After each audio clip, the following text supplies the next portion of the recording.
Le revenu, c'est comme l'air sous les ailes de l'oiseau.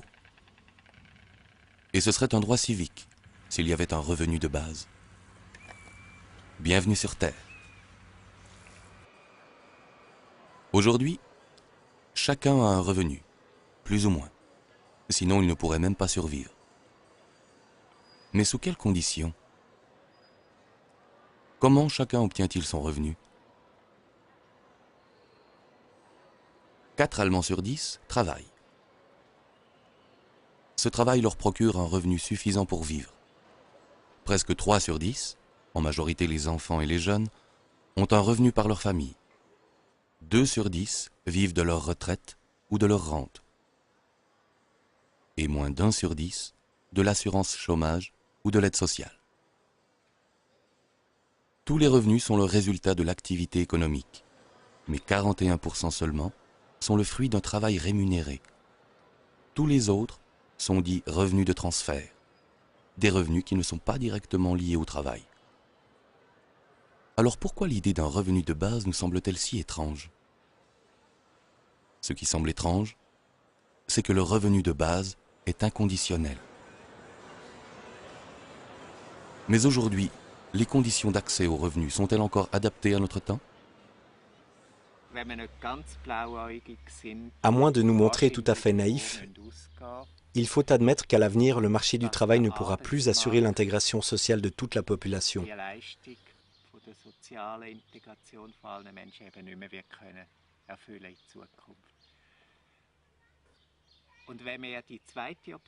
Cependant, en refusant l'alternative du revenu de base, nous sommes obligés de parier sur la croissance économique à n'importe quel prix.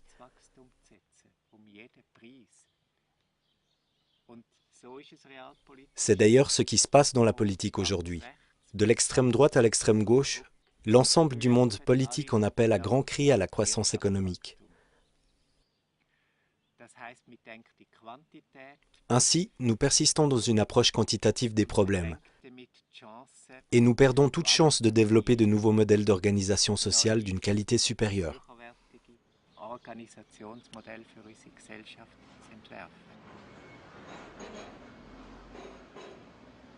Aujourd'hui pourtant, croissance économique ne rime pas forcément avec création d'emplois. Sous le trait, c'est même plutôt le contraire. En revanche, il n'y a pas de croissance économique sans consommateurs avec un bon pouvoir d'achat. Autrement dit, il faut que les gens aient de l'argent en poche. Demandons à Klaus Wellershof, économiste en chef de l'une des plus grandes banques du monde, première en gestion de fortune, ce qu'il pense d'un revenu de base inconditionnel. Soutenir les populations sans poser de conditions, à la longue, c'est un principe qui, je pense, devra s'imposer. Mais il lui faudra tout d'abord affronter les nombreux droits et privilèges dont nous bénéficions aujourd'hui. Mais de quel droit pourrait-il bien s'agir? Du droit de préserver les places de travail, peut-être? Tous les politiciens le réclament. Mais pense-t-il vraiment au travail? Ou plutôt aux recettes fiscales? Ou bien s'agit-il de limiter le nombre de ceux qui vivent de l'aide sociale et pèsent sur le budget de l'État?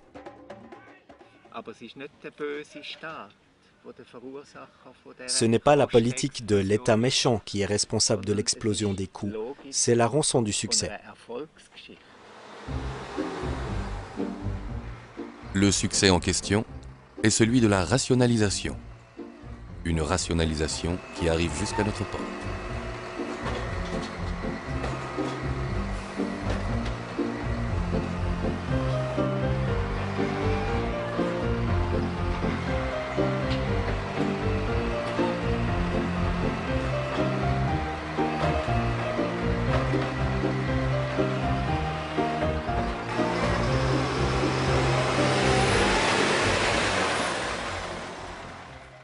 Et comment va continuer l'histoire de ce succès?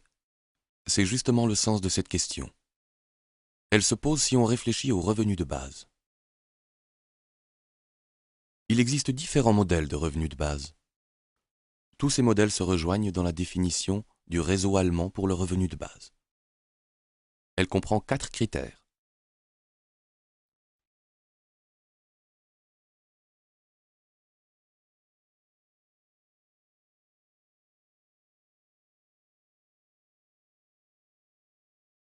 Mais gardons les pieds sur terre.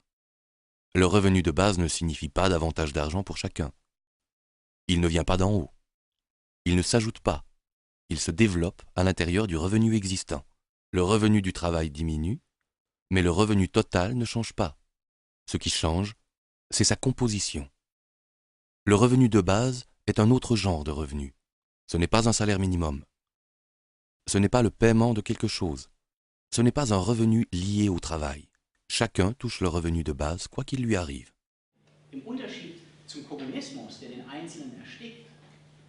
Contrairement au communisme qui étouffe la personne et au libéralisme de marché qui cherche à l'isoler, le revenu de base lie la sécurité à une liberté maximale, pour que l'individu puisse devenir maître de ses choix. Le montant de cette garantie doit suffire pour pouvoir réellement refuser une activité rémunérée. La possibilité de refuser est une condition essentielle pour pouvoir négocier librement et à égalité. Tous ceux qui sont à l'heure actuelle tributaires de l'aide sociale ne le seraient plus avec le revenu de base, car ils remplaceraient les prestations sociales de l'État, jusqu'à hauteur de son montant. Ce n'est que dans le cas où des prestations sociales plus élevées que le revenu de base seraient nécessaires que la différence serait conservée. Seuls ceux qui ont aujourd'hui moins que le revenu de base auraient davantage d'argent en poche. Il s'agit d'abord des enfants et des jeunes, autrement dit des familles, ou alors des personnes ayant une retraite insuffisante. Il s'agit des travailleurs pauvres ou des indépendants qui s'appauvrissent en travaillant. Le revenu de base éradique la pauvreté et il stabilise les classes moyennes en les rassurant. Il supprime la peur des vieux jours. Ce n'est pas de l'argent que les uns donnent aux autres en leur faisant mauvaise conscience. Ce n'est pas une aide octroyée quand on est dans le besoin et dont on se sent redevable, mais une perspective, et pour tous. Le revenu de base ne part pas du principe que l'homme est bon. Il ne règle pas non plus tous les problèmes.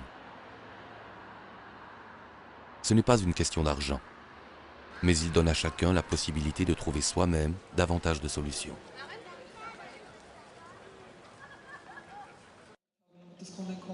En Autriche, en Suisse et en Allemagne, le revenu de base est un enjeu que l'on discute sérieusement.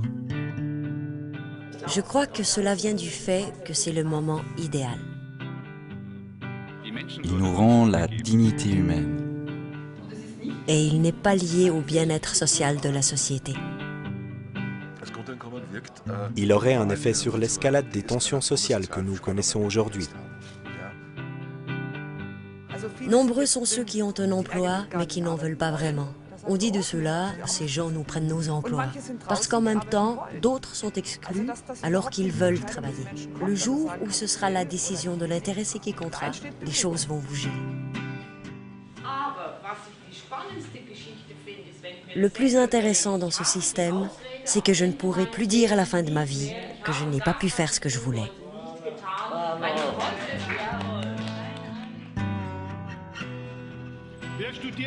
Qui étudie uniquement parce que ses parents le lui demandent? Dans quelle société voulons-nous vivre? Si vous ne vous posez pas ce genre de questions, vous pouvez tout de suite éteindre votre ordinateur. Il y aurait une floraison d'initiatives. Pour ma part, je suis sceptique. Je suis très sceptique. Parce que je pense que si ce revenu est mis à disposition, la motivation pour le travail et la performance vont baisser. Elles seront nulles. L'emploi rémunéré rend malade, parce que le temps permettant d'accomplir le travail est de plus en plus court. Ce qui peut se démontrer très simplement de manière empirique.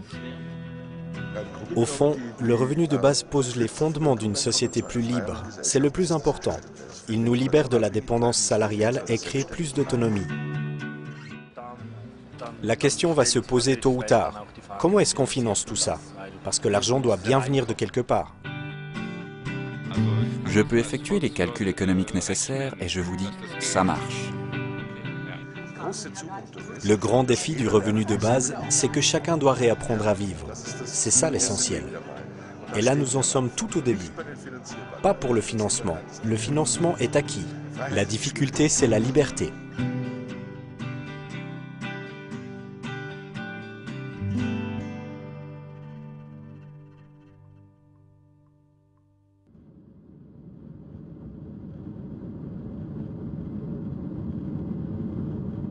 des visions d'horreur. Le début du XXIe siècle n'en manque pas. Les journaux en sont pleins, et nous aussi. Le revenu de base n'est pas un thème abstrait qui nous renvoie au rôle de spectateur. C'est une question qui touche chacun, parce qu'avec ce revenu, chacun peut refuser de faire ce qu'il ne peut pas assumer, et ne faire que ce qu'il veut vraiment. Tout le monde resterait à la maison? Personne n'irait plus travailler? Tout s'arrêterait? Comme si c'était la grève? Et les cadres, en RTT permanente? Et le sens des responsabilités? Hors de vue? Plus personne ne rame? Plus personne ne bûche? Les universités désertes? Le revenu de base s'apprête-t-il toute motivation pour une qualification plus élevée? Pour entreprendre une formation supérieure? Sans contrainte, personne ne développerait plus son capital humain? Alors qu'aujourd'hui déjà, on manque de personnel qualifié. Que va devenir notre économie? Ce qui me révolte le plus, c'est le fait qu'au fond, personne ne se demande plus à quoi l'économie est censée servir. C'est un domaine de la vie en société qui est censé assurer notre existence, produire et mettre à notre disposition des biens qui nous sont utiles. Mais cette façon de voir a complètement disparu. Aujourd'hui, l'économie fonctionne en circuit fermé. Elle poursuit d'autres objectifs qui n'ont pratiquement plus rien à voir avec la vie humaine, qui peuvent même détruire la vie humaine.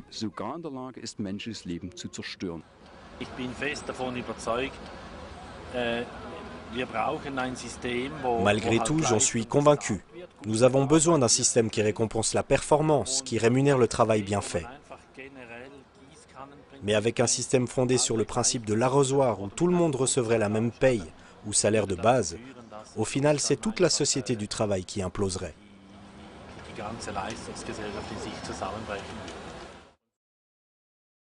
Pour l'année 2001, les prestations payées en Allemagne. 56 milliards d'heures de travail rémunérées. Les prestations non payées, 96 milliards d'heures de travail à la maison, pour les enfants ou encore dans le cadre d'une activité bénévole. Un revenu de base n'empêcherait pas du tout la rémunération du travail. La question qui risque de se poser, c'est plutôt de savoir, dans les entreprises, comment diriger des collaborateurs qui ne se laissent plus discipliner aussi facilement par le besoin d'argent. Idem en politique.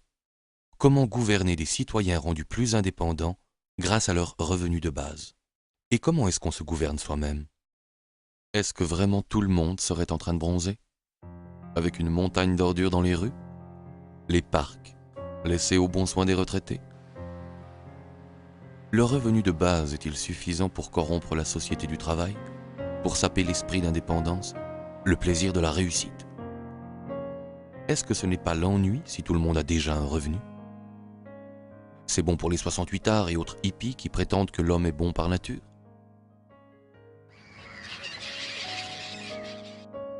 Mais l'homme est aussi un animal, qui, plutôt qu'un revenu de base, préférerait un terrain de chasse. Attendons plutôt de voir ce que les nouveaux marchés vont nous rapporter. Dehors, devant la porte. C'est comme ça pour beaucoup de nos semblables qui ne peuvent passer à table. Le revenu de base rendrait-il les hommes plus proches? Ou bien creuserait-il encore plus le fossé de la société à deux vitesses? Pour les uns, les emplois lucratifs, une formation à prix d'or, la gestion sans entrave du capital, tandis que les autres s'arrangeraient avec leur revenu de base, peuplant leur temps libre de rêves et de hobbies, tout en gagnant un petit supplément avec des boulots à 2 €, et ne seraient plus en travers du chemin pour les choses importantes.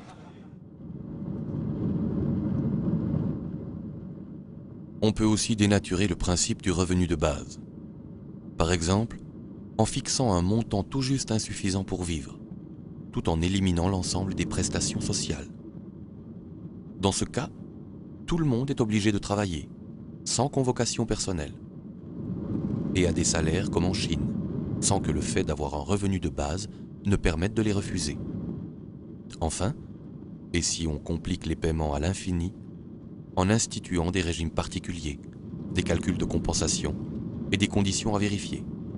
Et on reviendra à peu près à la situation actuelle, mais en pire.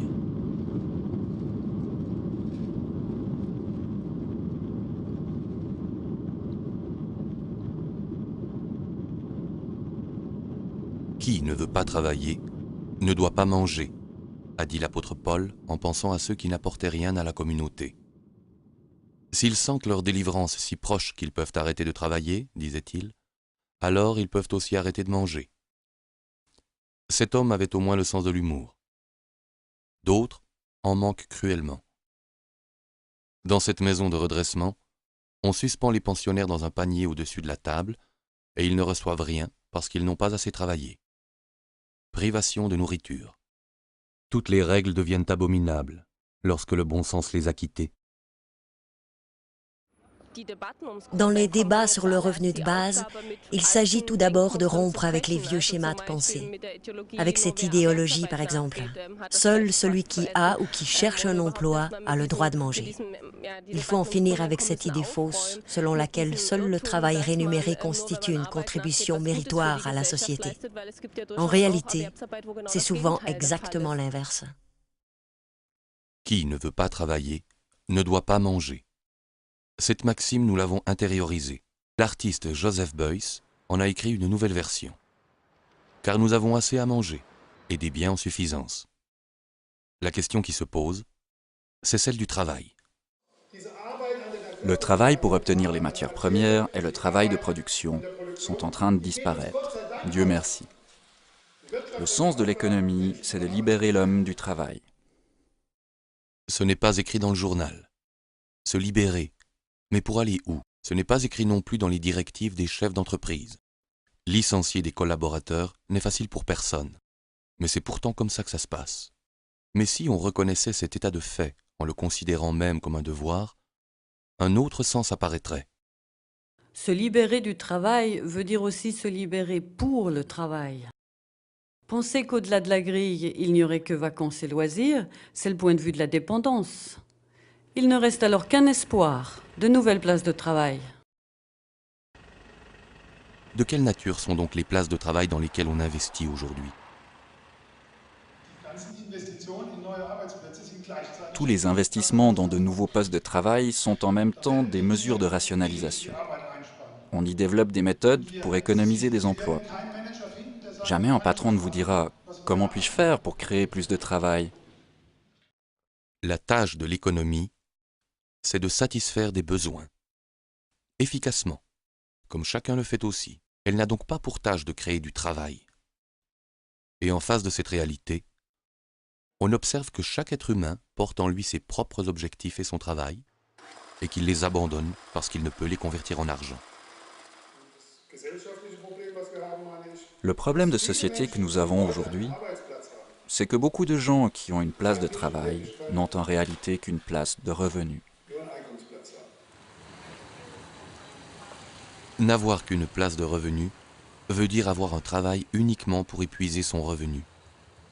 Un travail qui n'a pas de sens. Pour la société, ce manque de sens pose problème parce qu'il fait émerger beaucoup de frustrations et de pathologies chroniques.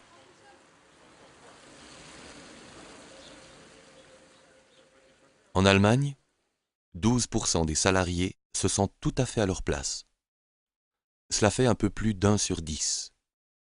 Plus de la moitié, 54%, sont plus ou moins insatisfaits de leur travail, mais apprécient néanmoins ses bons côtés. Enfin, 34% sont clairement mécontents de leur travail. Autrement dit, 1 sur 3. Ce qu'on appelle conflit du travail est en fait un conflit du revenu. Et dans les conditions du travail, on se bat contre la privation de travail. Car mon travail, c'est moi. Mais il ne peut y avoir de droit à un travail qui m'oblige. Il n'existe pas de droit à être obligé de faire quelque chose, comme il n'y a pas non plus de droit à être acheté. Le droit au travail ne peut signifier que le droit d'exercer une activité choisie, que personne ne peut octroyer ou enlever. Un tel droit au travail suppose un droit au revenu. C'est un comble. On a du travail et il y a une agence de l'emploi, mais pas d'agence du revenu. Ce jeune homme veut dire qu'il a beaucoup de travail, mais pas pour autant un revenu. Quel effet pourrait avoir un droit au revenu sur la société? Le sociologue suisse Uli Meder nous donne quelques indications.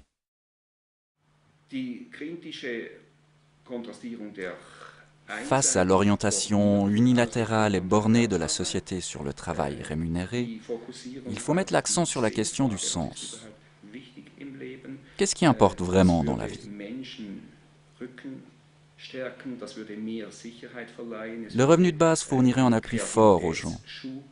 Il y aurait plus de sécurité, cela provoquerait un élan de créativité, de satisfaction. Les gens auraient moins besoin d'avancer en jouant des coudes. Ils seraient moins qu'aujourd'hui contraints d'obtenir des avantages pour eux-mêmes au détriment des autres. En créant des rapports de concurrence extrême, le système actuel casse les mécanismes de solidarité. C'est l'opinion d'un professeur de sociologie. Mais qu'en pense quelqu'un qui rentre du boulot et qui entend parler pour la première fois du revenu de base? Ça veut dire que tout le monde aurait le même salaire? Non, chacun gagnerait ce qu'il gagne, mais tous recevraient un socle fixe, qui est le revenu de base. Mais seulement s'ils travaillent? Non, quoi qu'ils fassent. Mais alors, on aura certainement un problème de motivation au travail. Si je dispose de toute manière d'un salaire de base garanti, pourquoi irais-je encore travailler? Mais pour vous, ça serait comment? J'irais volontiers travailler. Rester à la maison n'est pas une solution. J'aime mon travail, je le fais volontiers. Mais il y a sûrement des types qui n'iraient plus travailler. Si vous aviez un revenu de base, est-ce que vous iriez encore travailler? Spontanément, environ 60% répondent « oui », comme avant. Environ 30% répondent « oui », mais plus à plein temps. Ou encore « je ferai autre chose ». Et environ 10% répondent ouvertement « d'abord dormir et ensuite on verra ». Voyager, s'occuper des autres, reprendre des études. Si on instaurait un revenu de base, pensez-vous que les autres continueraient à travailler? Environ 80% répondent « non ». Probablement que la majorité ne serait plus motivée pour aller travailler. C'est quoi un travail pour lequel il faut se faire motiver? Sans doute pas le travail que l'on fait pour soi-même. Pour celui-là, on se motive tout seul. Quelle est la motivation pour le travail? Là, ce sont des enfants qui travaillent, tout à fait normal, à une certaine époque. Et nous, on continue à acheter. On ne sait pas très bien, la marchandise vient d'Extrême-Orient. C'est là-bas qu'est exécutée aujourd'hui une grande partie de ce qu'on appelle les sales boulots. Ou alors, si c'est chez nous, on aime bien avoir des gens qui viennent d'ailleurs. De temps à autre, il peut se faire qu'il manque des papiers, des contrats et la sécurité minimale. Et les congés maladie? Les sales boulots, comme on dit, ne sont pas forcément sales en soi, mais plutôt à cause de la sale idée que l'on s'en fait, de leur faible rémunération et des mauvaises conditions de travail. Il s'agit souvent de nettoyer la saleté des autres. Au bout du compte, qui est-ce qui salit ce travail? Avec un revenu de base, on peut refuser. Mais à ce moment-là, qui fera les sales boulots? Il y a 3 possibilités.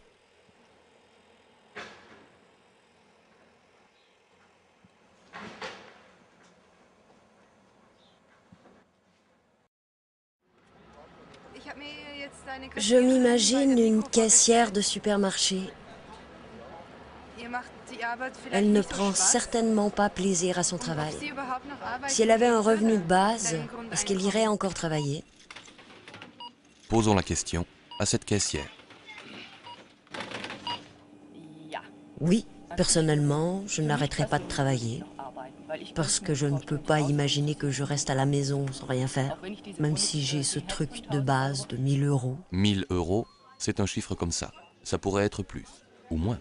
D'abord, honnêtement, ça ne me suffirait pas. C'est pourquoi on l'appelle revenu de base. Cela devrait suffire pour le minimum vital et une intégration dans la société. La plupart des gens voudront gagner plus, comme aujourd'hui. Mais revenons-en à la caisse. Pas vraiment un métier de rêve? Évidemment, on pense toujours au travail à la caisse. Mais on a affaire avec un tas de gens et tout dépend de comment on se sent soi-même. Personnellement, je suis quelqu'un de très ouvert. Je n'ai pas de problème et au fond, je me trouve très bien ici. Dans un sens, ça ne changerait pas grand-chose. Je ne supporterais pas de ne pas travailler. Je m'ennuierais trop. Certaines choses pourraient changer. Je pourrais voyager et voir des choses qu'aujourd'hui je ne peux pas voir, car je dois apprendre un métier. Le stress pour trouver du travail est énorme pour tous. On est là et il n'y a presque plus de place. Si on avait le revenu de base, ce ne serait pas si stressant.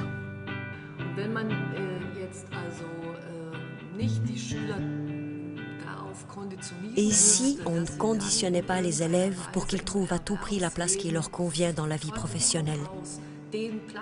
Une place qui n'existe plus pour tous depuis belle lurette.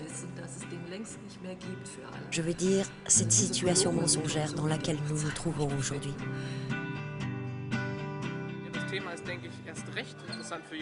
Oui, cette idée intéresse particulièrement les jeunes, parce qu'en fait, on constate aujourd'hui dans les écoles que beaucoup de jeunes ont peur de l'avenir.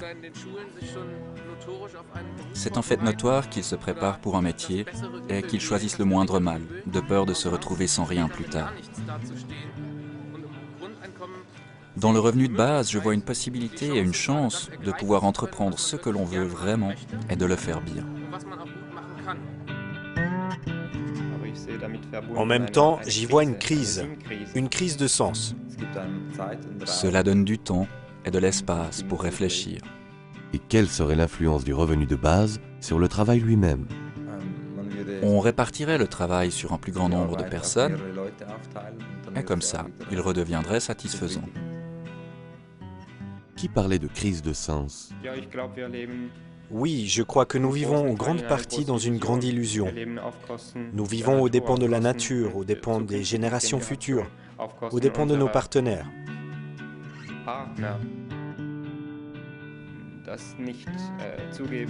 Nous ne voulons pas savoir que d'autres bossent pour nous. Cette dépendance mutuelle, cette fraternité de fait, si je ne la reconnais pas clairement, j'en suis redevable envers mes semblables. Voilà pour la fraternité.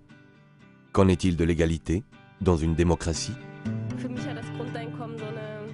Pour moi, le revenu de base joue un rôle de démocratisation à des niveaux multiples. Si les gens ont une sécurité matérielle, ils sont plus difficiles à corrompre. Cela permet le développement d'une société démocratique qui profitera aux riches comme aux pauvres. Qu'en est-il de l'art? Même quand je ne crée pas physiquement une œuvre, je continue néanmoins à travailler.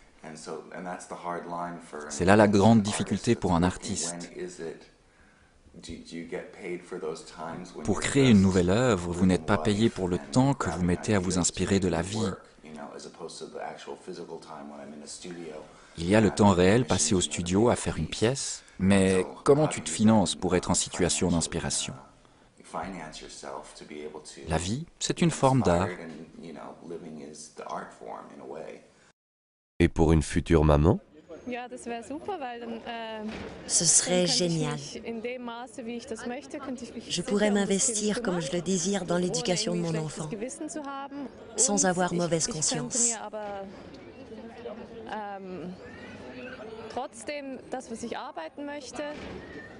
Et je pourrais organiser mon travail comme bon me semble, pas selon les besoins du bureau de placement. Oui, je pense que ce serait très bien, justement dans cette situation. Et lorsque l'enfant atteint l'âge adulte, il peut quitter plus vite le foyer des parents avec son revenu de base. Mais peut-on devenir adulte quand on sait que son revenu est assuré quoi qu'on fasse?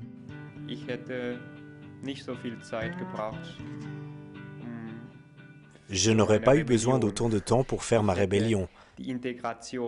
J'aurais admis bien plus vite mon intégration dans la vie économique et dans la société, car le prix existentiel à payer n'aurait pas été aussi élevé. J'aurais eu moins de crainte de devoir renoncer à l'essentiel. Le revenu de base change tout dans un tas de domaines et il pourrait déclencher bien des choses.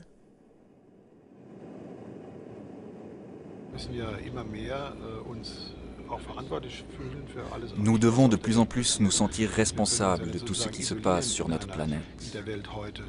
Nous ne pouvons pas nous isoler dans le monde actuel tant il s'est rétréci. Il est décisif que les hommes puissent tout d'abord faire la démarche intellectuelle de la séparation entre travail et revenu.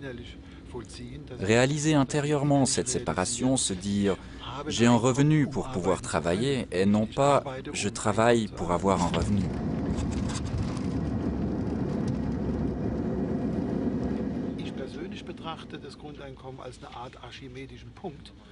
Personnellement, je considère le revenu de base comme une sorte de point d'appui d'Archimède, à la suite duquel se poseront des quantités de questions. Mais on n'arrivera pas à grand-chose si on s'attaque à trop de problèmes à la fois.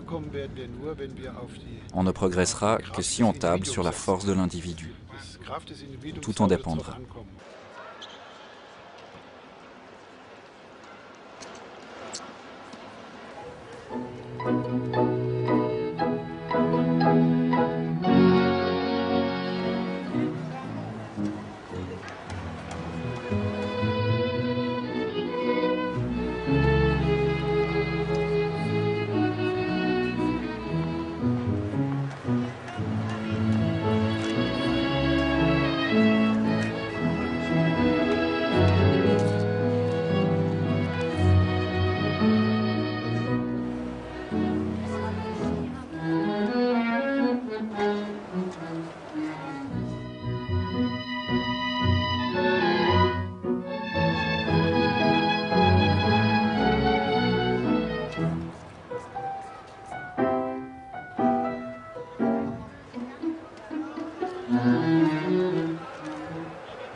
Thomas Paine est un théoricien des droits de l'homme et l'un des pères fondateurs des États-Unis d'Amérique. C'est lui qui a inventé ce nom. Son ouvrage, Le sens commun, a été l'un des déclencheurs de la Révolution américaine. Ses idées ont largement influencé la première constitution démocratique du monde.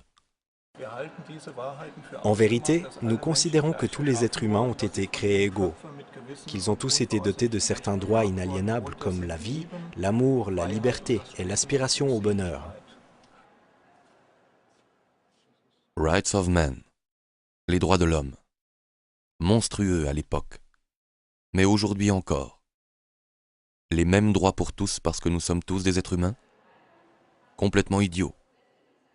Pour avoir des droits, il faut être propriétaire. Et que pourraient en faire les autres à part devenir arrogants? Les droits de l'homme? Mais cela signifierait l'abolition de l'esclavage. Et qui fera le service et tous les sales boulots qu'on ne veut ni payer ni même reconnaître? Ces mêmes peurs surgissent encore aujourd'hui à l'idée du revenu de base. L'économie serait anéantie, la société tomberait dans le chaos. Mais ce fut bien pire encore lorsque la terre devint ronde. L'Église se raccrocha longtemps à la galette. Celle-ci était entourée des eaux du chaos, et celui qui s'approchait par trop près du bord tombait dans le néant. Cette galette était sous la voûte d'un firmament fixe, où les astres décrivaient leur orbite. Au-delà, des sphères abritaient les puissances célestes qui inspiraient aux hommes la peur ou l'espoir. C'est exactement notre façon de considérer aujourd'hui l'argent et l'économie. Toute une conception du monde, de l'ordre social, de la sécurité, découlait autrefois de la représentation de la galette. Et chaque époque s'imagine à nouveau que la terre est plate et que quelqu'un trône au-dessus. D'ailleurs, comment est-ce que ça pourrait marcher que la terre soit ronde? Lorsqu'enfin elle fut ronde, elle continua évidemment de trôner au centre de l'univers et ne tourna pas autour d'elle-même, ce qui rendit la tâche de déterminer la trajectoire des planètes extrêmement ardue. Autrement dit, tout dépend de l'endroit où l'on se place. Il en va de même avec le revenu de base. La difficulté vient de ce que j'ignore dans quel sens je vais évoluer. J'arrive très vite à la limite de la compréhension si je prends comme point de départ la société actuelle et que je la considère comme un système immuable, reposant sur les idéologies bien ficelées qui me sont familières. Tout devient beaucoup plus simple si ma démarche part de l'être humain et du devenir. Chaque système est en soi cohérent et ne peut pas basculer de lui-même dans un nouveau système. Seul l'homme en est capable. Voler a été durant des millénaires pour l'homme une utopie, et ce n'est pas faute d'avoir essayé. Aujourd'hui, cela va de soi. Un autre exemple, le droit de vote. Une société peut-elle fonctionner si chacun y met son grain de sel? Comment le simple citoyen, avec son horizon limité et ses intérêts plutôt personnels, pourrait-il décider de ce qui est bon pour l'État dans son ensemble? Et ensuite, on a découvert que parmi les citoyens, il n'y avait pas seulement des hommes, mais aussi des femmes. Vous vous imaginez? Les femmes sont bien trop sensibles. Il faut les protéger de mettre tout en dessus-dessous avec leurs décisions. Et qui fera le ménage? Ce sont les mêmes arguments qui surgissent aujourd'hui contre le revenu de base. En Suisse, le droit de vote des femmes fut introduit en 1971. On était allé sur la Lune 3 ans auparavant. Peu de temps avant ce bouleversement, personne ne pensait que ça pouvait marcher de s'opposer ainsi au pouvoir établi. Mais ce qui n'aurait pas dû fonctionner, fonctionne aujourd'hui très bien.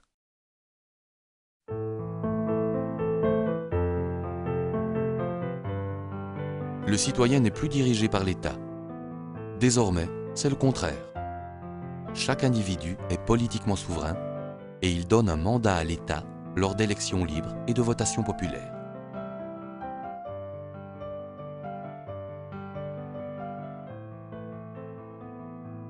Le travail n'est plus seulement dicté par le marché du travail et l'homme seulement soumis à l'économie. C'est le contraire. Chaque individu est économiquement souverain et il s'engage librement pour un travail, avec le revenu de base qui est un droit pour chacun.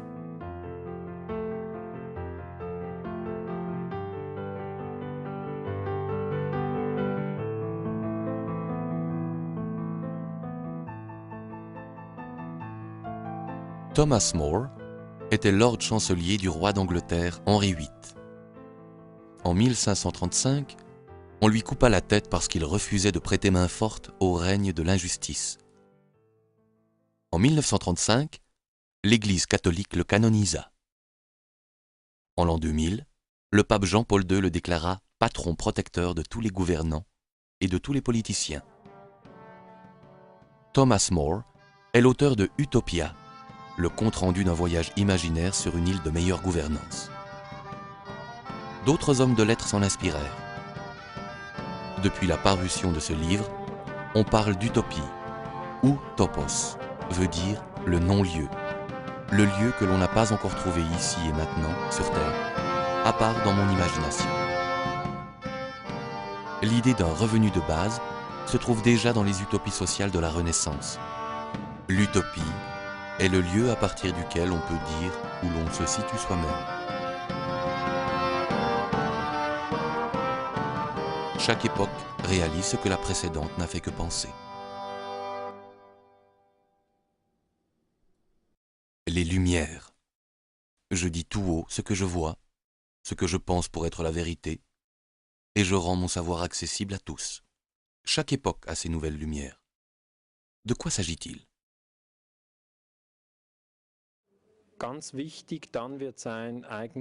Il sera très important d'avoir la capacité de penser et d'examiner de manière autonome, car dans les phases de bouleversement, les modèles de pensée hérités des parents, des maîtres, des pasteurs ou des docteurs en tout genre s'avèrent subitement faux ou limités. Il faut alors rapidement élaborer un nouveau modèle de pensée et le consolider.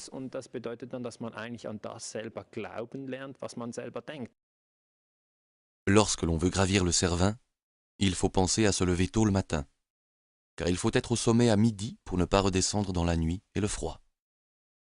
Chaque Suisse le sait. En ce qui concerne la consommation de pétrole, Nous sommes arrivés au sommet sans nous soucier de savoir comment on allait redescendre. Le peak of oil, la plus grande capacité d'exploitation de pétrole possible, sera bientôt atteint. Ensuite, la descente sera raide. Sur le plan du travail rémunéré, le plein emploi est également une phase provisoire. Un sommet. Le travail rémunéré a déjà dépassé son pic. En 1995, le futurologue Jeremy Rifkin prophétisait déjà les conséquences de la fin du plein emploi.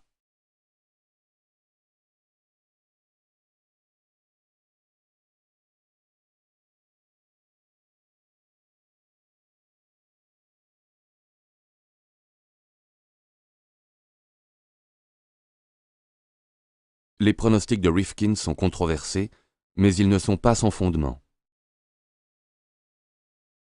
En 1982, la production d'acier aux USA se chiffrait à 75 millions de tonnes et occupait 300 000 travailleurs. En 2002, 100 millions de tonnes furent produites avec seulement un quart des effectifs, soit 74 000 travailleurs. En même temps sont apparues de nouvelles places de travail, quelques centaines peut-être, dans le consulting et les technologies hautement spécialisées. Ce n'est pas le privilège de la production industrielle classique. Le même processus s'observe dans bien des domaines appartenant au secteur des services. La banque online en est un exemple extrême qui illustre néanmoins toute une évolution. Pour le même nombre de clients, elle n'a besoin que du 10e de l'effectif d'une banque conventionnelle. Ce développement ne se limite pas aux pays industrialisés.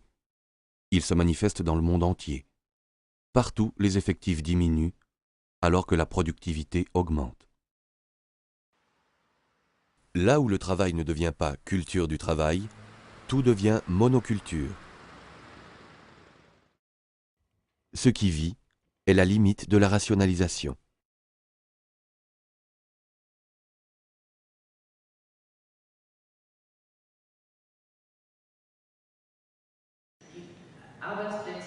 À l'avenir, les places de travail ressembleront à celles des artistes et des publicistes, non sous forme d'entreprise.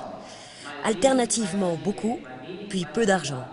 Beaucoup, puis peu de travail. Seul, puis en équipe. Et la plupart du temps, à durée déterminée et à la maison. Les temps nouveaux exigeront qu'on se laisse plus mener par la haine et la peur, mais qu'on réalise ses visions les plus hautes de la meilleure manière possible.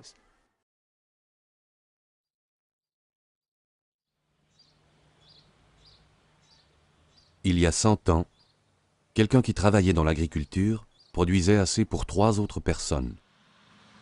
Aujourd'hui, un agriculteur produit assez pour 120 personnes. Pourquoi? On le voit ici. C'est comme ça. Et bientôt, il en sera ainsi presque partout.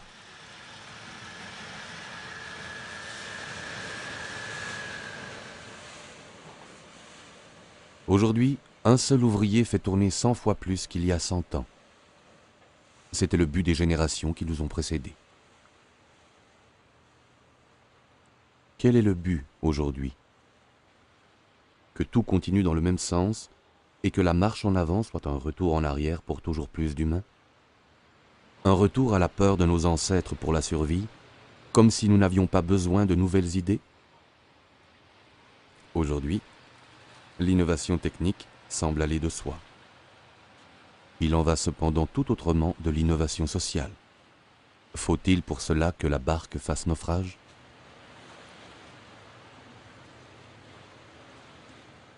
Lorsque l'esprit ne progresse pas, le corps régresse. Les changements sociaux nécessitent d'autres forces que celles qui entraînent les machines. Dans le sillage du progrès, le social tangue. Qu'en est-il de l'état social?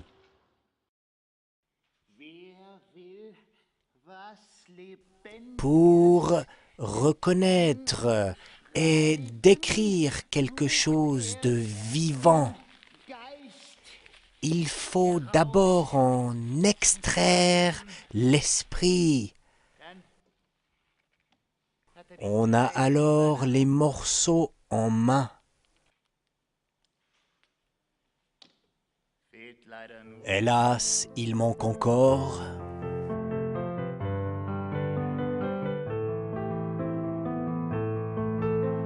le lien spirituel. Je ne vous comprends pas très bien. Tous ces propos me rendent bête, comme si ça moulinait dans ma tête. C'est ce qui se passe lorsque tout devient plus simple, grâce à encore plus de formulaires et encore moins de collaborateurs.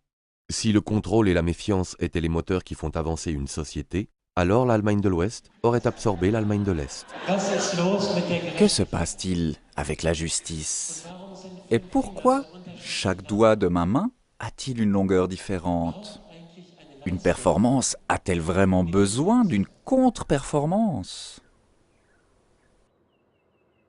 Le malentendu commence lorsqu'on croit aller au travail pour soi-même, parce qu'on en retire un revenu. Pourtant, tout le monde a un revenu, car tout le monde en a besoin. Chacun est redevable des prestations des autres. Si le revenu était seulement lié au travail, il faudrait donner les plus hauts revenus aux machines. En fait, les hommes qui cèdent leur travail aux machines ont tout de même besoin de revenus.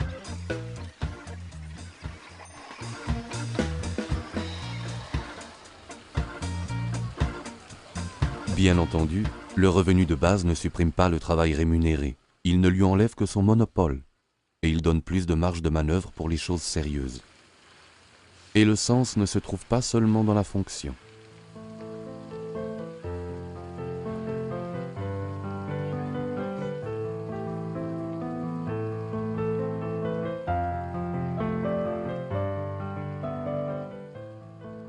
Il y a bientôt 50 ans, en Suisse, une machine à laver coûtait 3 550 francs.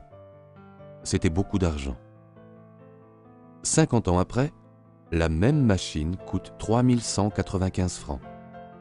Le prix est resté quasiment le même.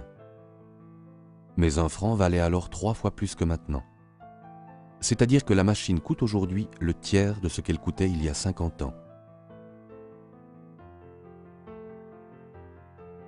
Une coupe de cheveux coûtait environ 3 francs 50. Et aujourd'hui, environ 40 francs.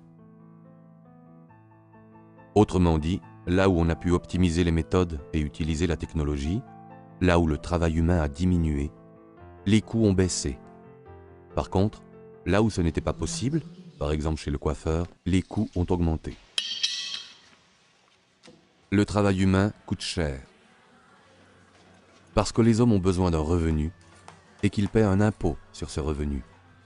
Si nous considérons son pouvoir d'achat, le coiffeur ne gagne pas plus aujourd'hui qu'autrefois. C'est en comparant ces évolutions de prix qu'on peut voir le genre de travail qui peut être rationalisé et celui qui ne peut pas. Et on comprend ce que signifie pour nous la rationalisation. Si le prix de la machine à laver avait suivi celui de la coupe de cheveux, elle coûterait aujourd'hui 40 000 francs.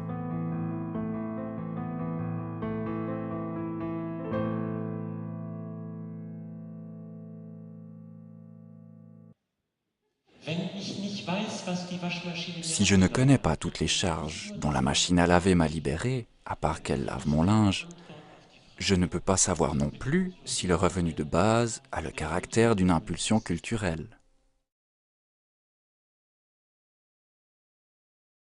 Il y a 212 ans, dans son ouvrage Agrarian Justice, Thomas Paine réclamait déjà un revenu de base.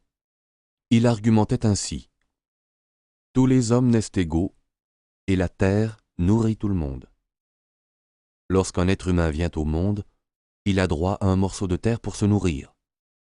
Mais lorsque la terre est déjà entièrement partagée entre quelques-uns qui pensent qu'elle leur appartient, il faut créer une compensation. Cette compensation est un revenu de base pour ceux qui n'ont pas de terre et ne peuvent ainsi subvenir eux-mêmes à leurs besoins. »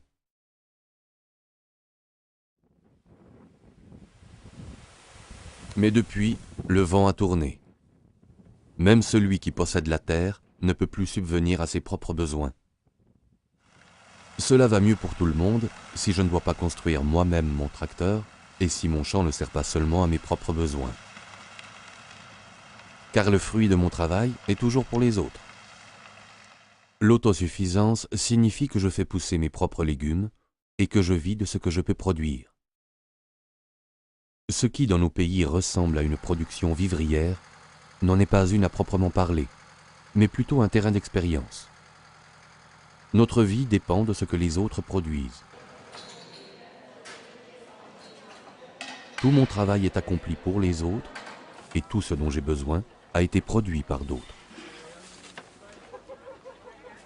C'est avec l'argent que cette interaction fonctionne. La valeur produite par le travail se concrétise lorsque le fromage est payé par l'acheteur.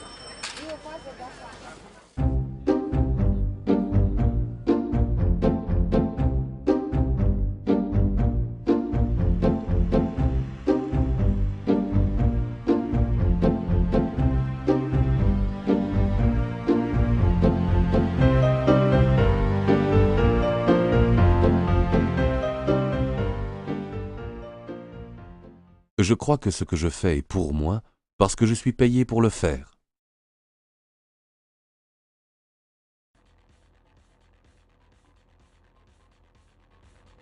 En enfer, il y a un bon repas et de fort longues cuillères. Chacun en prend une.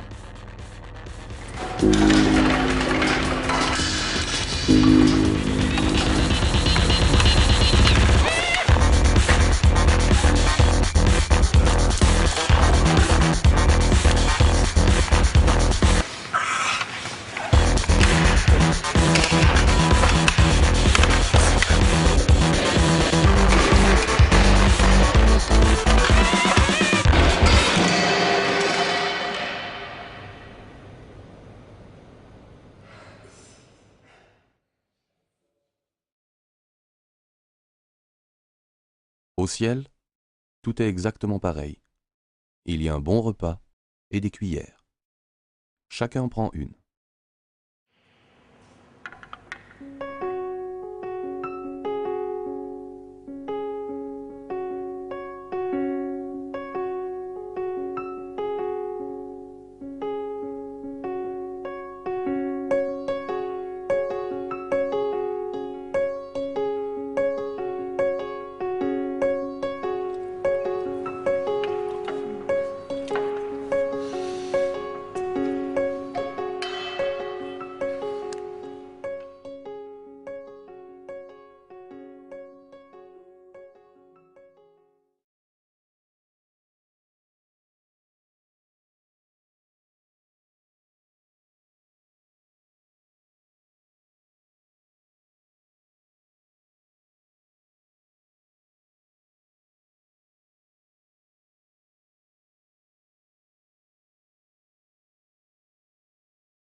Avec ce changement de paradigme, c'est une honte de faire mordre la poussière à celui qui travaille pour moi et qui ne peut pas vivre de son travail.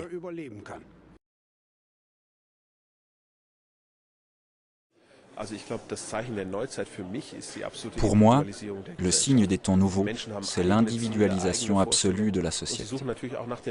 Les hommes ont des buts personnels, des représentations personnelles, et ils recherchent les moyens de les réaliser. L'argent joue un rôle énorme dans une société caractérisée par la division du travail. Autrement dit, l'argent comme moyen d'être libre, c'est à cela qu'on en revient toujours. Mais beaucoup de gens ne parviennent ni à éviter l'esclavage de l'argent, ni à poursuivre leur réelle aspiration à la liberté. C'est le côté tragique et aussi ironique de la situation présente. Devenir l'esclave de l'argent, qu'est-ce que cela veut dire? C'est mesurer chaque action à l'aune de l'argent.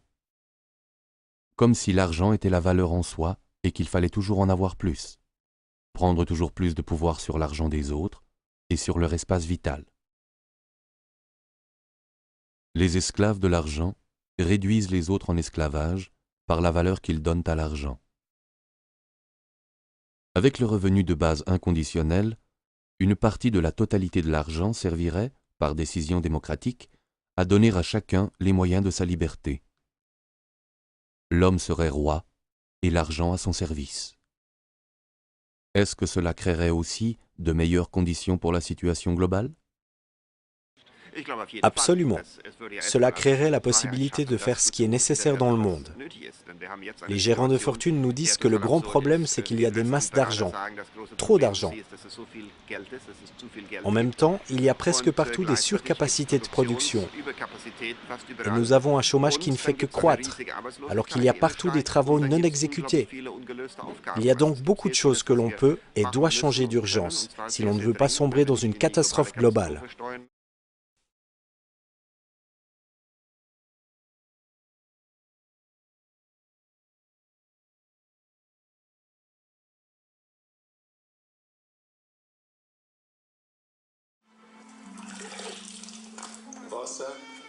L'eau est un aliment. Comme tous les autres aliments, l'eau devrait avoir une valeur marchande.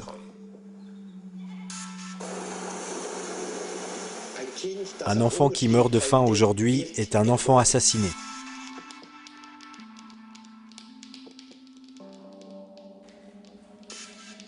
L'argent ne va pas là où on en a besoin. Il se barricade loin des réalités sociales et s'auto-reproduit. Devant la porte, c'est la pénurie. Les grosses sommes nouent entre elles des rapports incestueux. Ce qui sort de là n'a plus rien à voir avec l'amélioration des conditions de vie pour tous. En réalité, nous avons affaire à un système débridé qui est en train d'imploser. De quoi sera fait l'avenir? Les paris sont ouverts.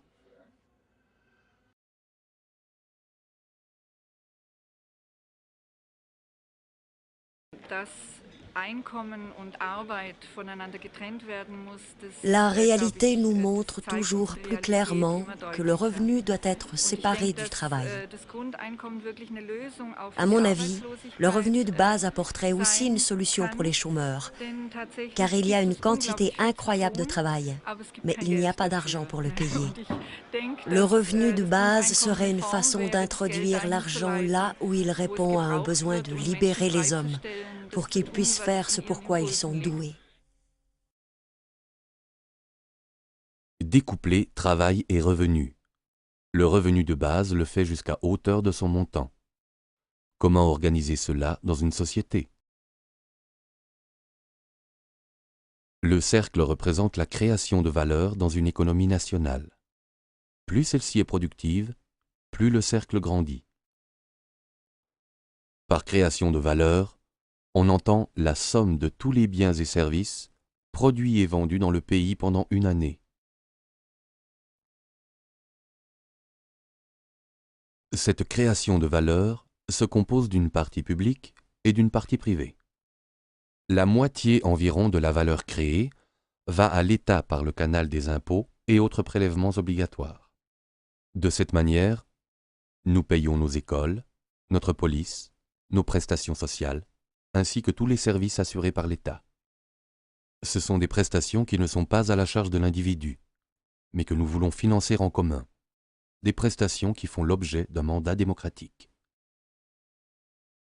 En Suisse, pour l'année 2005, cette quote-part de l'État représentait 36%. En Suède, 56%. En Autriche, exactement la moitié de la valeur créée dans le pays. En Allemagne, 47%. Qu'en serait-il avec le revenu de base? Pour tous les salaires versés par l'État, le revenu de base ne signifierait qu'une autre manière de verser l'argent. Car l'État obtient déjà l'argent par l'intermédiaire des impôts.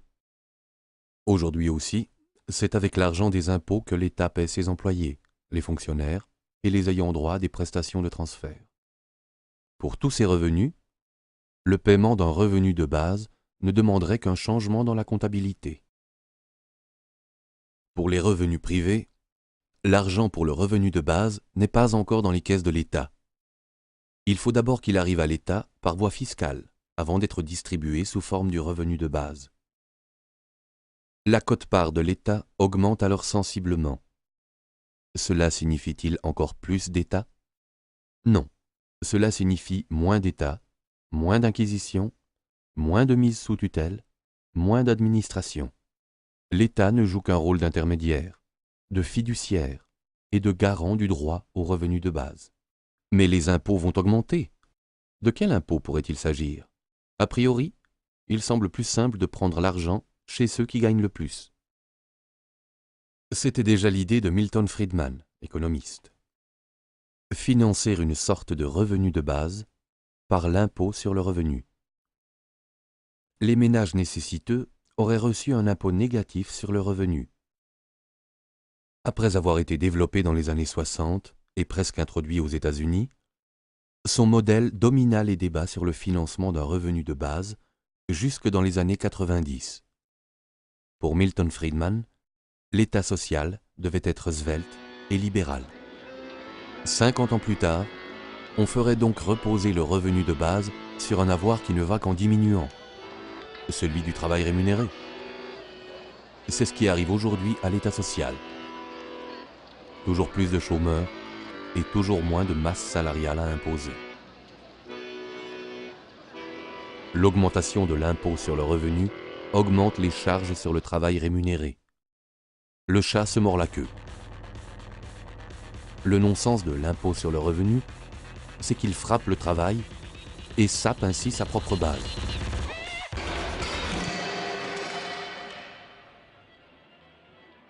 De quel impôt pourrait-il donc s'agir aujourd'hui? Examinons la chose concrètement dans cette entreprise. Une cafétéria à Bâle, avec plus de 1000 clients par jour, 40 collaborateurs, 3,5 millions de francs de chiffre d'affaires annuel. Qu'en est-il des impôts? Dans une entreprise, les impôts sont toujours des coûts que la vente doit couvrir, sans quoi il n'y aurait bientôt plus d'entreprise. En principe, il existe 3 types d'impôts. La TVA, qui est payée directement par le consommateur, les charges salariales et l'impôt sur le revenu.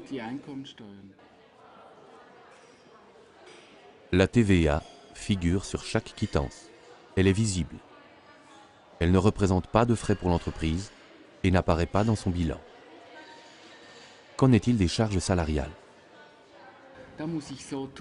Là, je dois faire comme si l'employé et le patron payaient chacun leur part. Puisque c'est la loi, je ne peux pas l'éviter. Je dois faire figurer la part de l'employé sur sa fiche de paye ainsi que dans la comptabilité. Mais c'est l'entreprise qui verse les 2 parts au fisc. Et cette somme vient évidemment des clients. Avec leur salaire, les employés reçoivent l'argent pour payer leurs propres impôts. Charge à eux de le verser au fisc. Bien entendu, ces impôts sur le revenu du personnel sont également intégrés dans les prix de vente. Qu'est-ce que je paye alors pour mon café au lait? Dans cet établissement, il coûte 5 francs 20. Un quart de ce prix sert à couvrir les frais d'infrastructure. Le bâtiment, l'énergie, le mobilier, la vaisselle. Un autre quart sert à payer les marchandises, le lait, le café, et pour celui qui veut, encore un peu de sucre. La plus grande partie du prix sert à payer les salaires, le service, mais aussi le nettoyage et la gestion. Ensuite se rajoute la TVA, seulement 7,6% en Suisse. C'est un impôt qui n'est payé qu'au moment où le client achète et que tout le travail de création de valeur est récompensé. Mais si le plateau échappe au serveur, c'en est fini de la création de valeur. Même si, depuis les pâturages jusqu'ici, le café au lait a demandé bien du travail. Un café au lait renversé n'est pas un café au lait, et la TVA ne sera pas payée non plus. La TVA se situe à la fin de la création de valeur et figure bien en évidence sur la quittance.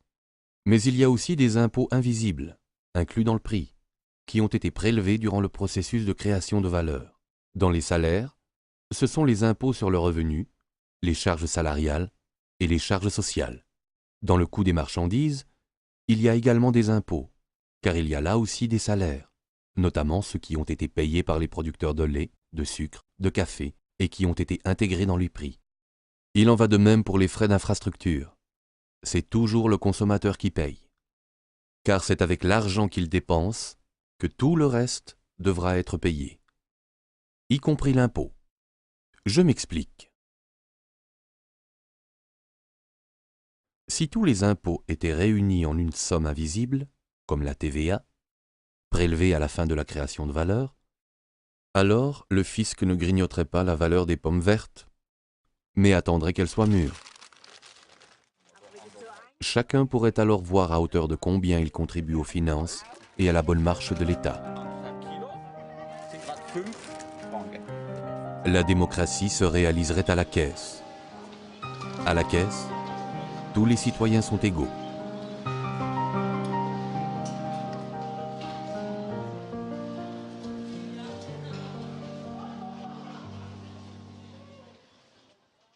Et le travail au noir? Il n'y aurait plus de travail au noir si l'impôt se réduisait à la TVA, car il n'y aurait plus d'impôt prélevé sur le travail. En revanche, les ventes au noir seraient une très grande tentation. Payer une coupe de cheveux seulement 20 francs versés en sous-main, cela ferait une très grande différence.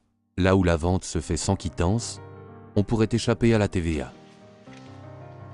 Mais s'il n'y avait plus que ce type d'impôt, les inspecteurs fiscaux seraient certainement très efficaces pour traquer les tricheries. En revanche, on aurait moins besoin de conseillers fiscaux.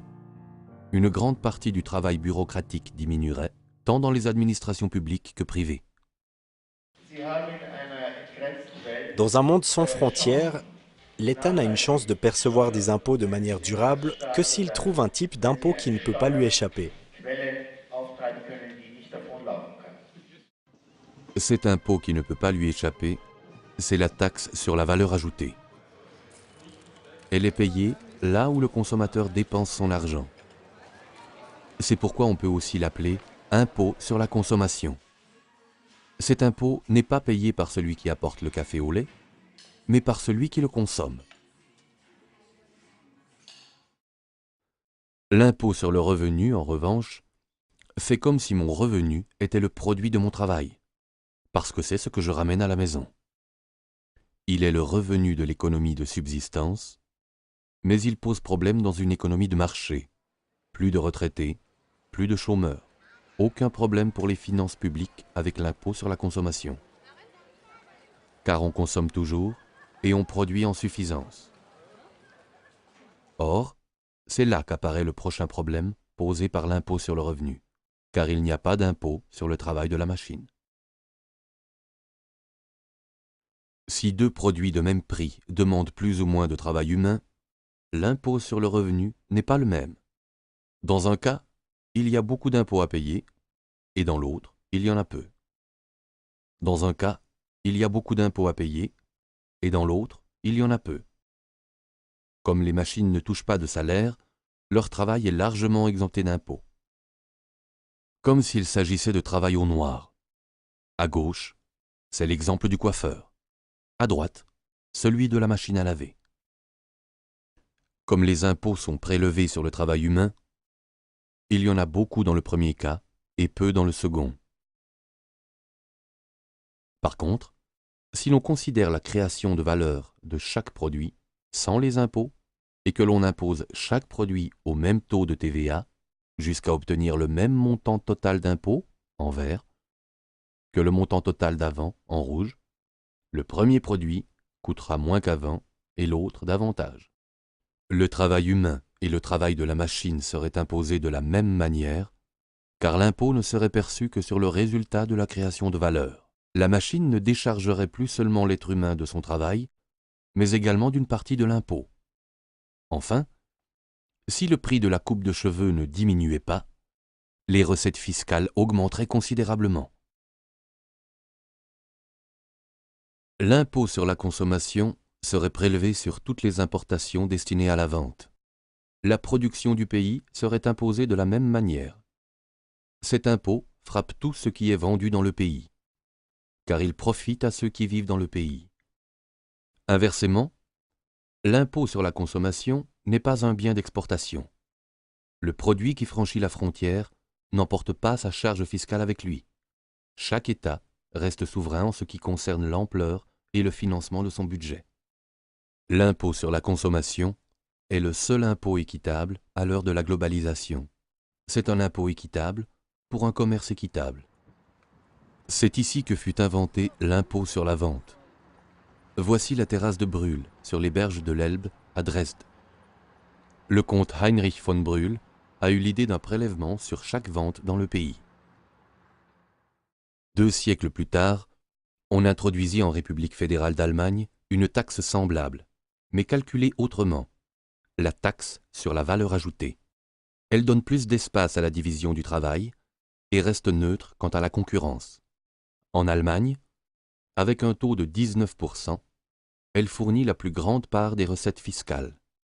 En Suède, son taux est de 25%. La TVA est une exigence pour l'entrée dans l'Union européenne.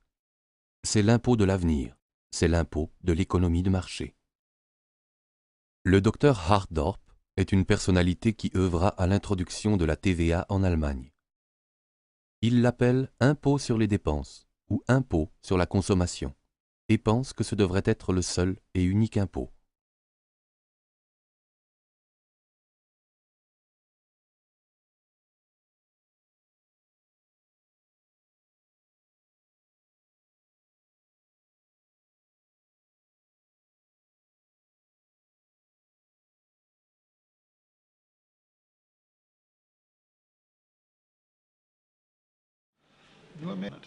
La TVA, comme impôt unique, ce serait la méthode la plus simple. Elle dispense de toutes les déclarations d'impôts. Mais si la TVA reste le seul impôt, qu'en sera-t-il du plancher de taxation? Car le plancher de taxation est la composante sociale du calcul de l'impôt. Avec la TVA, le taux d'imposition est le même pour les pauvres et les riches. Qu'allons-nous faire de la composante sociale? Alors, on fait comme ça. On restitue la TVA aux gens pour un montant correspondant à leurs besoins de base. Cette restitution, c'est le revenu de base. La boucle est bouclée. Ainsi, nous en sommes revenus au revenu de base. Non pas à partir de la question du financement, mais en nous demandant comment faire de la TVA un impôt social. En tant que plancher de taxation, le revenu de base apparaît dès lors comme une suite logique de la TVA. En même temps, son inconditionnalité devient une évidence.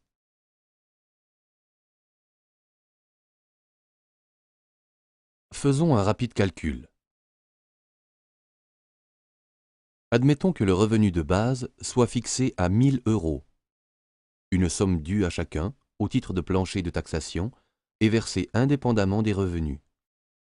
Celui qui ne gagne rien de plus dispose de 1 000 €. Les autres ont en plus leur revenu privé. Celui qui reçoit un salaire de 500 € aurait alors un revenu total de 1 500 €. Avec un salaire de 1 000 €, on obtient un revenu total de 2 000 €, etc. Dans cet exemple, chacun reçoit le revenu de base de 1 000 € comme s'il s'agissait d'un retour d'impôt. Quels seront alors les impôts que l'on paiera? Si l'imposition du travail disparaît, et si tout l'impôt est prélevé par la TVA sur le résultat de la création de valeur, le taux de celle-ci se situera vers 100%. La moitié du prix à la consommation ira alors au fisc. En payant un produit 10 €, on paye 5 € d'impôt. Celui qui dépense 1 000 € paye 500 € d'impôt. Mais comme il a reçu 1 000 € du fisc pour son revenu de base, en réalité, il paie moins 500 €. Plus exactement, il touche 500 € de l'administration fiscale. De même, sur les 1 500 € dépensés par un autre, la moitié, soit 750 €, va au fisc. Comme il a droit lui aussi à ses 1 000 € de revenus de base, il ne paie en fait que moins 250 €. C'est-à-dire qu'il reçoit 250 €. Une dépense de 2 000 € contient 1 000 € d'impôt, l'équivalent du revenu de base. Ce consommateur n'a donc rien payé ni reçu du fisc. En réalité, ce n'est qu'à partir d'une dépense supérieure au double du revenu de base que le consommateur est imposé. Ainsi, une consommation de 3 000 € contiendra 500 € d'impôt, etc. Autrement dit, si on tient compte du revenu de base, le plancher de taxation réel se situe à 2 000 € de revenus consommés. À partir de ce niveau, le taux d'imposition de ce revenu est progressif. Pour 3 000 € de consommation, ce taux est de 17%. Pour 5 000 €, il monte à 30%. Pour des revenus consommés plus élevés, le taux peut aller jusqu'à 50%. Du côté négatif, dépenses en dessous de 2 000 €, la progression est analogue. Avec le revenu de base, la progressivité sociale du taux d'imposition de la TVA serait assurée, et surtout efficace.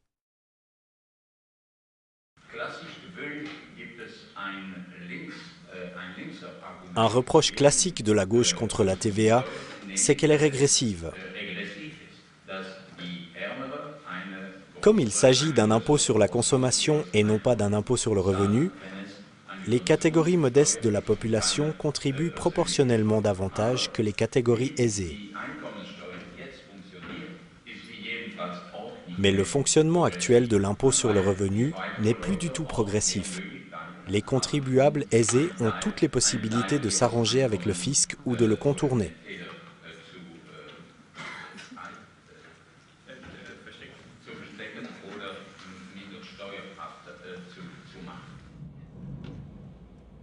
Celui qui en a les moyens peut trouver comment minimiser ses revenus pour qu'on ne mette pas la main dessus. Celui qui n'a pas ces moyens ne peut que se soumettre.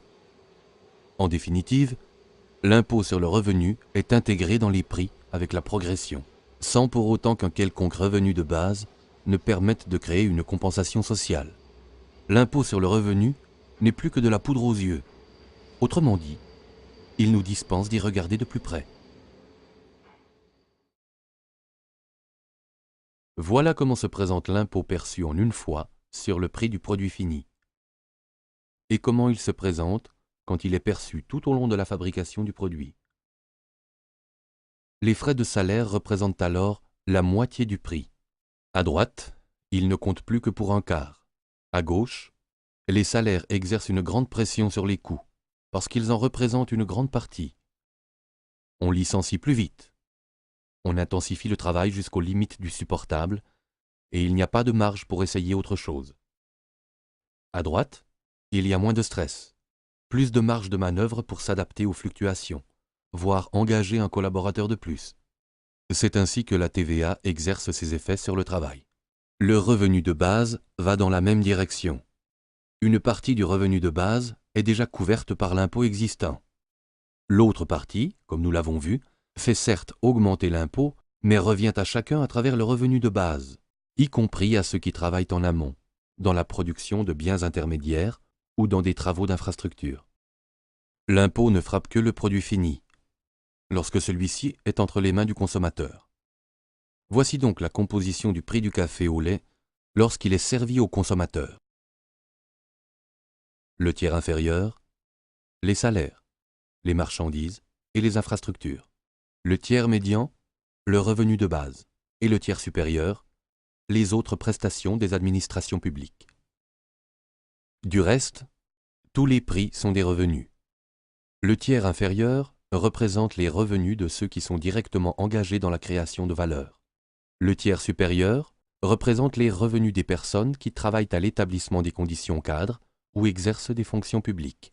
Le tiers médian est le prix du revenu de base pour tous. Dans ce restaurant, la charge salariale ne correspondrait plus à la moitié des coûts, mais à environ 1/6. Les collaborateurs et collaboratrices disposeraient néanmoins d'un revenu égal, à gauche après déduction des impôts, et à droite en comptant le revenu de base. Et le prix du café au lait est resté le même. Le revenu total reste le même.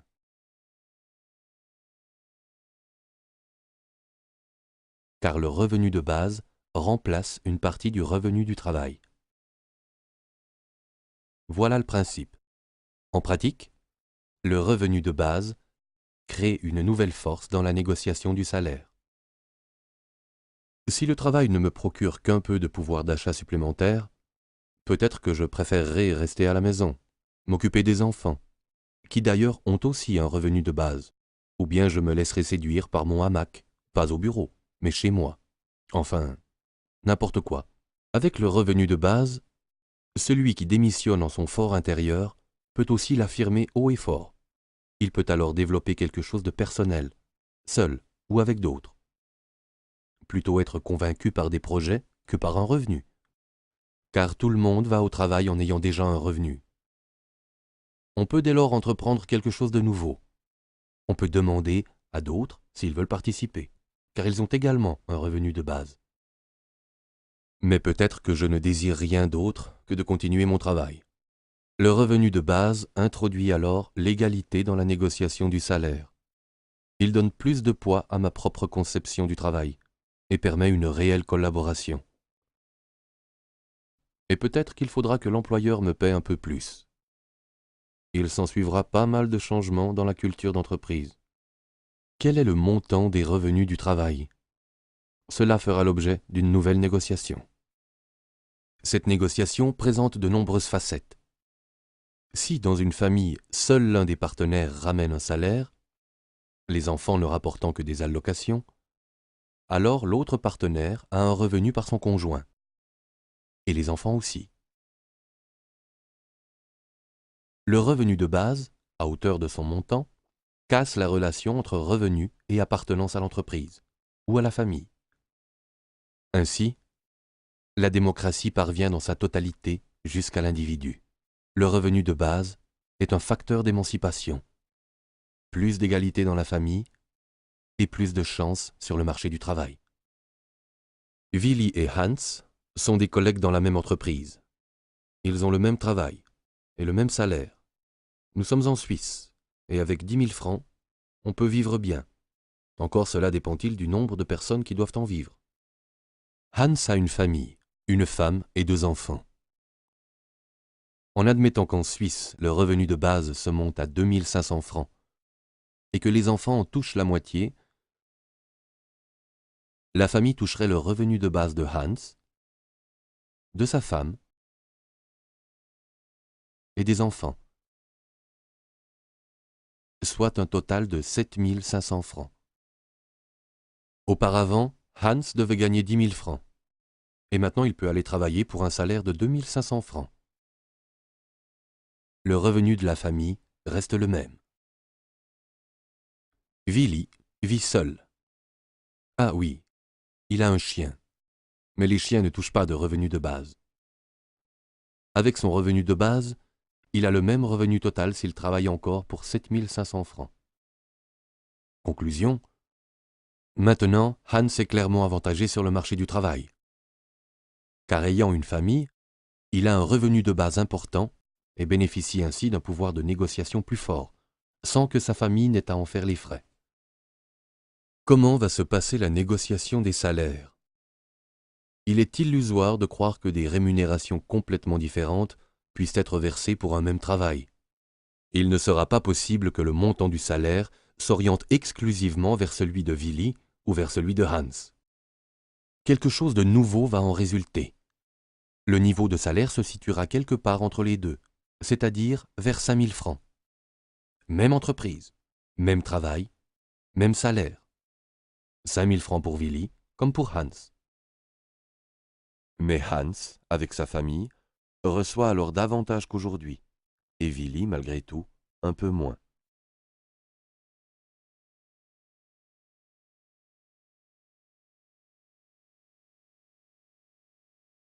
À côté de la création de valeur mesurable en argent, il y a une autre création de valeur qu'on ne peut pas comptabiliser, la création de valeurs bénévoles, sociales, culturelles ou humaines. Avec l'introduction du revenu de base, cette création de valeur non rémunérée prendrait de l'ampleur. Par exemple, dans la santé, les soins donnés par dévouement, ou encore l'activité spirituelle, le temps consacré aux autres, une formation qui valorise, la libre recherche dans tous les domaines de la vie et une liberté d'entreprise pour créer des impulsions nouvelles.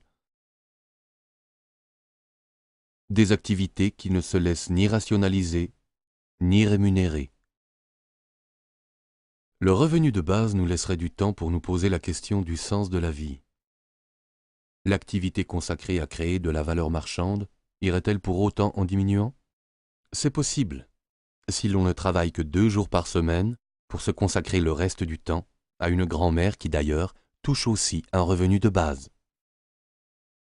Avec l'automatisation généralisée que nous avons aujourd'hui, cela ne provoquerait pas une baisse de la production.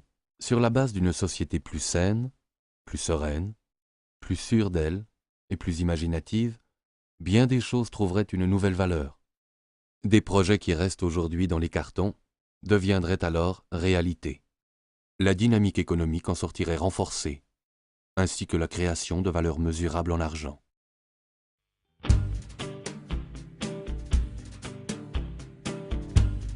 De quoi avons-nous le plus besoin aujourd'hui? De confiance. Et de quoi souffrez-vous le plus? Du froid. Le revenu de base, c'est fantaisiste ou raisonnable? Je pense que c'est rationnel et économique. Pourquoi alors n'avons-nous pas encore de revenu de base? Il y a en nous une collision entre notre boussole intérieure et le problème devant lequel nous sommes. Nous ne parvenons pas à les concilier. Et comme nous ne sommes pas encore assez loin pour nous demander s'il y a quelque chose qui cloche dans nos convictions, pour nous demander si nos convictions sont encore adaptées à notre temps, nous nous accrochons à ce que nous avons. Tout est orienté, les écoles, les universités, tout, vers la société du travail. Nous ne pouvons renoncer à cette orientation. Au fond, il s'agit d'un symptôme. S'accrocher à de vieilles conceptions dans une situation nouvelle comme celle que nous vivons maintenant est symptomatique du fait que ces vieilles conceptions nous ont déjà lâchés.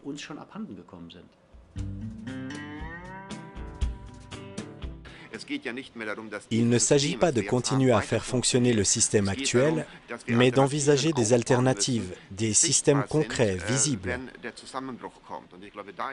En ce sens, l'idée du revenu de base, même si nous commençons à la réaliser sur un plan régional, représente une alternative que je considère comme excellente, parce qu'elle propose un ordre différent, mais pas quelque chose d'incongru ni d'irréalisable.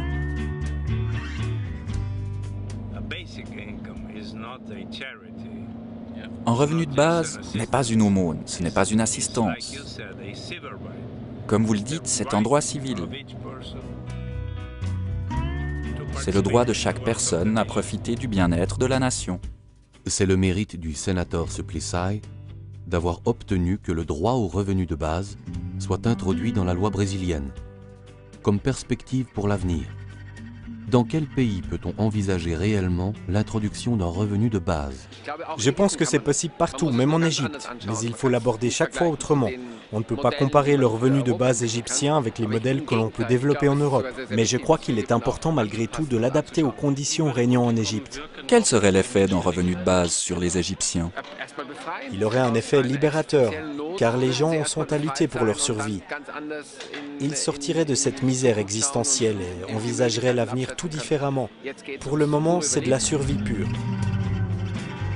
Monsieur Suplicy, pourquoi vous engagez-vous ainsi pour le revenu de base? Parce que je veux trouver la vérité. Alors, je veux trouver le moyen d'éradiquer la misère, de construire une société équitable, d'améliorer la distribution des revenus, d'établir la justice.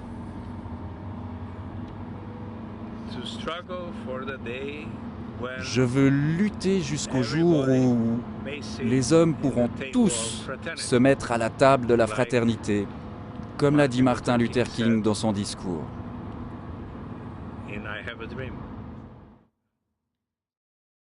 I have a dream. I have a dream today.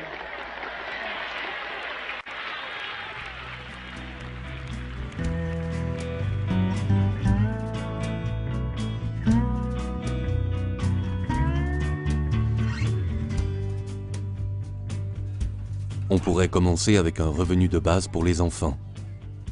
Par exemple, dès l'année de naissance 2000, avec les enfants, le revenu de base grandira dans la société. Mais on peut aussi commencer avec son propre revenu, en le concevant d'une autre façon.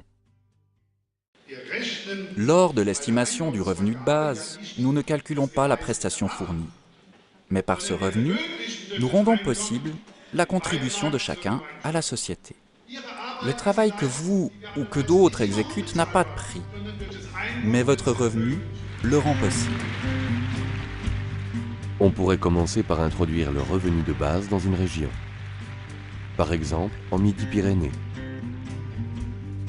Ou dans une ville comme Tarbes. Des fondations pourraient commencer en émancipant financièrement les habitants, sans poser de conditions.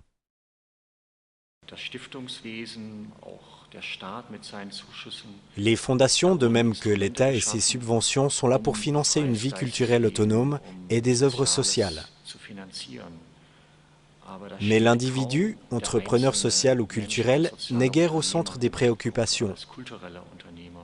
Ce sont des projets, des demandes de financement qui doivent obéir à des structures, à des critères. L'individu comme tel n'est pas pris au sérieux. C'est précisément ce que ferait le revenu de base. Prendre l'individu au sérieux. Le plus souvent, on rétorque que précisément, on ne peut pas faire confiance à l'individu, qu'en général, il ne connaît pas son propre potentiel et ne fait rien de son propre chef. Quelle est l'expérience de la directrice du Centre de promotion de l'existence pour les chômeurs à Francfort? Les idées sont là, mais elles sont enfouies sous les gravats de l'existence, les angoisses, les fausses représentations de ce qui est possible, de ce qui est autorisé, de ce que l'on peut ou veut faire. Je suis certaine que le revenu de base aiderait à débloquer les potentiels. Il y aurait d'ailleurs des retours pour l'économie et pour la société. Quel serait le montant du retour sur l'investissement que représente le revenu de base? Je pense qu'il serait très important. Mais alors, il faudrait qu'on commence avec cet investissement. Mais l'investissement profite à tout le monde, même à ceux que je n'aime pas. Je trouve même que c'est très important. Toute ma vie, je me suis donné de la peine pour me discipliner, pour être performant, être capable d'une activité plus ou moins dotée de sens. Et les voilà donc qui se ramènent, ces jeunes gens qui n'ont aucune discipline. Et c'est à ceux-là qu'on devrait donner de l'argent. Mais c'est un scandale. À mon sens, c'est ce sentiment qui se cache derrière le refus du revenu de base. Mais comme ce n'est tout de même pas très chic de mettre cet argument en avant, on dit « Mais comment allons-nous le financer ?»